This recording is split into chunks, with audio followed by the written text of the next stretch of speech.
السلام علیکم. ما نه یو ملګري پوښتنه وکړله چې وظیفه یا تنخواداري ښه وي او که تجارت ښه وي. ما چې هغه ته کوم جواب ورکړ زه غواړم چې تاسو سره هم دلته شریک کړم. الله تعالی د انسانان مختلف پیدا کړي دي. دا ټول په یو قسم باندې نه دي. د چا ذهنیتونه تجارت لپاره ښه دي او د چا ذهنیتونه هغه د تنخواداري لپاره ښه دي چې هغه په وظیفه کې ژوند تېر کړي او خپله وظیفه کوي.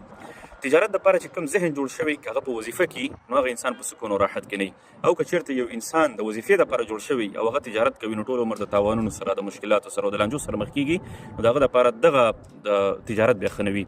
د تجارت لپاره یو څو علامې دي، یو څو نښې دي چې هغه په یو انسان کې موجودې وي نو هغه انسان کولی شي چې ښه تاجر واوسیږي او هغه باید د خپله وظیفه ورو ورو پرېږدي او تجارت طرف ته لاړ شي. د هغې لپاره تقریبا چې 7 علامې دي یا 6 علامې دي. اول نمبر باندې ګروث مایند سیټ دی. که چېرته یو انسان ګروث مایند سیټ ولري، د پرمختګ ذهنیت ولري او هغه غواړي چې همیشه دپاره پرمختګ وکړي، هر سهار راپاڅېږي هغه سره د پرمختګ احساس وي، د شپې ویده کېږي هغه سره دا احساس وي چې ما نن ورځې کم پرمختګ کړی دی،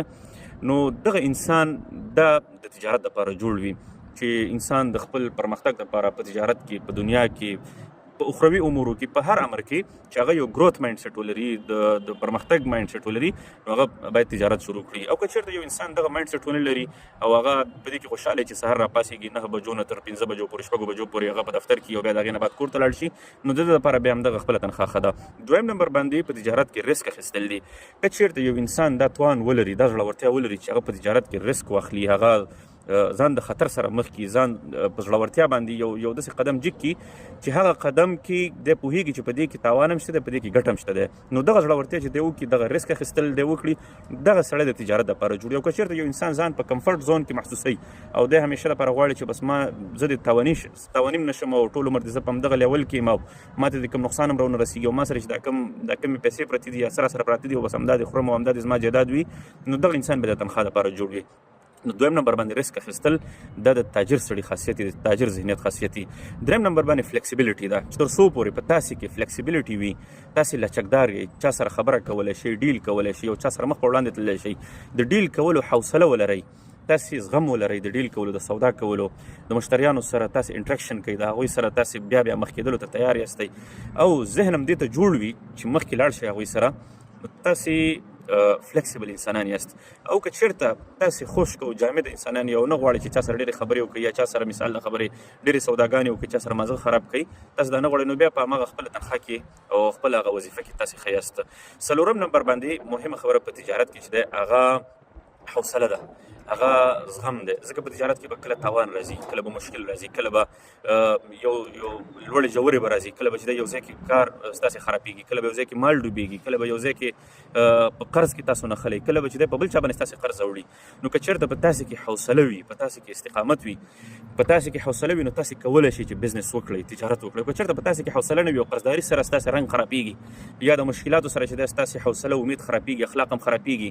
د مشکلات په تجارت کې چې مشکلات راځي هغې سره تاسې بد اخلاقه کېږئ، ذهن هم خرابېږي، دماغ هم خرابېږي ورسره، نو بیا تاسې په وظیفه کې صحیح یاست، تاسې بیا تجارت لپاره جوړ نه یئ. تجارت حوصله غواړي، اوږده حوصله غواړي. پنځم نمبر باندې استقامت دی. داسې نه ده چې مثال ته یو تاجر وکته او هغه کامیابه دی او هغه چې دی یو وختي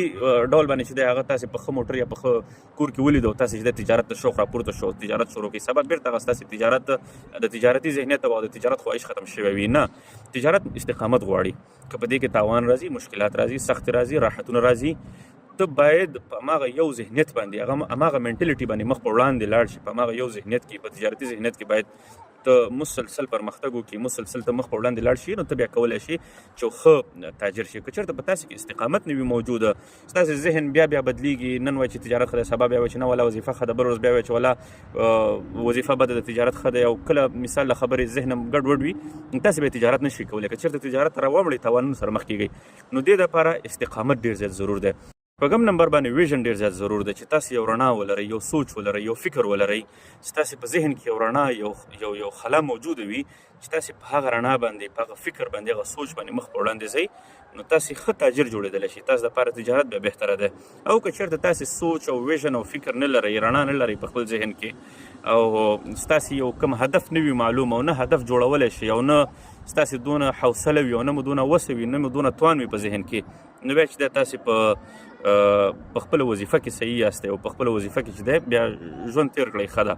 او اووم نمبر باندې او اخري چې دی تر ټولو مهم هغه انوویشن دی، هغه اختراع ده، هغه کریټیویټي ده. تجارت کې کریټیویټي دونه مهمه ده چې دا د تجارت روح شمارل کېږي. که چېرته په تاسې کې کریټیویټي نه وي موجوده، په تاسې کې انوویشن او اختراع نه موجوده، نو تاسې کله هم په تجارت کې نشئ کامیابېدلی. کریټیویټي یا اختراع یا تخلیقیت یا انوویشن دا څه ته وایي؟ مثال ستا په تجارت کې به مشکلات هم راځي، ستا په تجارت کې به مسایل هم راځي، ته به دغه مشکلات حل کړې. تا سره به په ټیم کې 10 کسان 15 کسان 100 کسان کار کوي، خو ستا ذهن به په دې مشکل حل کولو کې دغه ټولو نه ښه وي، ته به د ټولو نه ښه طریقې سره هغه مشکل حل کولی شي. که چېرته ته کریټیو ذهن ولرې، سبا مثال له خبرې ټول مارکیټ خراب وي، ټول مارکیټ په مشکلاتو کې یا ډېر خلک هغه خپل بزنسونه کوي خو بزنس خوندې نه وي، نو ته د هغې دپاره یو نوي آیډیا راوباسي، یو نوي فکره راوباسي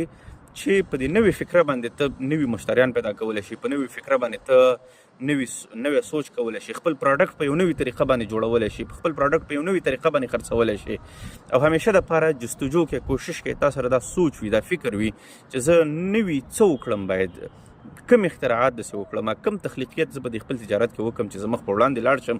او زما په تجارت کې پرمختګ راشي. نو که چېرته تاسې سره دغه کریټیویټي وي نو تاسې بیا کولی شئ تجارت وکړو. او که چېرته کریټیویټي نه وي تاسې سره، دغه فکر تاسو سره نه سبا ور باندې مشکل راغلی، کله به یو ته ګوري کله به بل ته ګوري، هغه مشکل به نشي حل کولی. یعنې خلک دا پوښتنه کوي چې زه د تجارت دپاره جوړ یم او زه اوس وظیفه کوم، نو زه څنګه وظیفه پرېږدم او تجارت ته لاړ شم؟ د دې دپاره بهترین حل لاره ده چې تاسې د خپلې وظیفې تر څنګ استه استه تجارت لږ وړوکې غوندې مختصر غوندې تجارت شروع کړئ. ټوله یو دم وظیفه پرېښودل او یو دم تجارت ته تګ چې دی دا شاید تاسو ته نقصان وکړي. نو بهترینه خبره دا ده چې استه استه تاسې خپله وظیفې تر څنګ یو وړوکې غوندې تجارت شروع کړئ، چې کله ستاسې تجارت وسعت اخلي پوهېږئ چې نور تجارت غټېږي، ستاسې مصارف باسلی شي او تاسې